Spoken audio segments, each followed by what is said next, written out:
Welcome to focus Anantha news. June 4న జేఎన్టీయూలో 8 assembly, ఒక పార్లమెంటు స్థానాలకు కౌంటింగ్స్ అన్ని ఏర్పాట్లు చేశామని అనంతపురం జిల్లా కలెక్టర్, జిల్లా ఎన్నికల అధికారి వినోద్ కుమార్, జిల్లా ఎస్పీ గౌతమిశాలి పేర్కొన్నారు. జిల్లా కలెక్టరేట్లోని రెవెన్యూ భవన్లో మీడియా సమావేశం నిర్వహించడం జరిగింది. ఈ సందర్భంగా వారు మాట్లాడుతూ అనంతపురం అర్బన్ రాప్తాడు ఈసీఏ డిపార్ట్మెంట్లో కౌంటింగ్ ఉంటుందన్నారు. జేఎన్టీయూ మెయిన్ బిల్డింగ్లో Rayadurgam, Guntakal, Tadipatri, Anantapur postal ballot counting ఉంటుందన్నారు. అడ్మినిస్ట్రేషన్ బిల్డింగ్లో ఉరవకొండ, సింగనమల, కళ్యాణదుర్గం కౌంటింగ్ ఉంటుందన్నారు.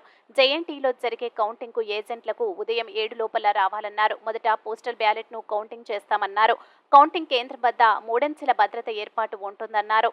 జూన్ 4న జిల్లా వ్యాప్తంగా 144 సెక్షన్ అమల్లో ఉంటుందన్నారు.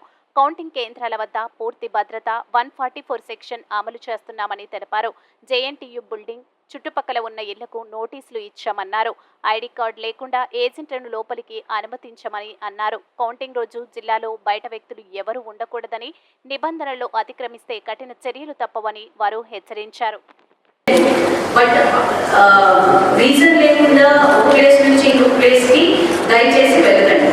సో ఇంట్లో ఉన్న పెద్దవాళ్ళందరూ కూడా మీ పిల్లలకు చెప్పండి, అనవసరంగా జూన్ 4న రావద్దని చెప్పి.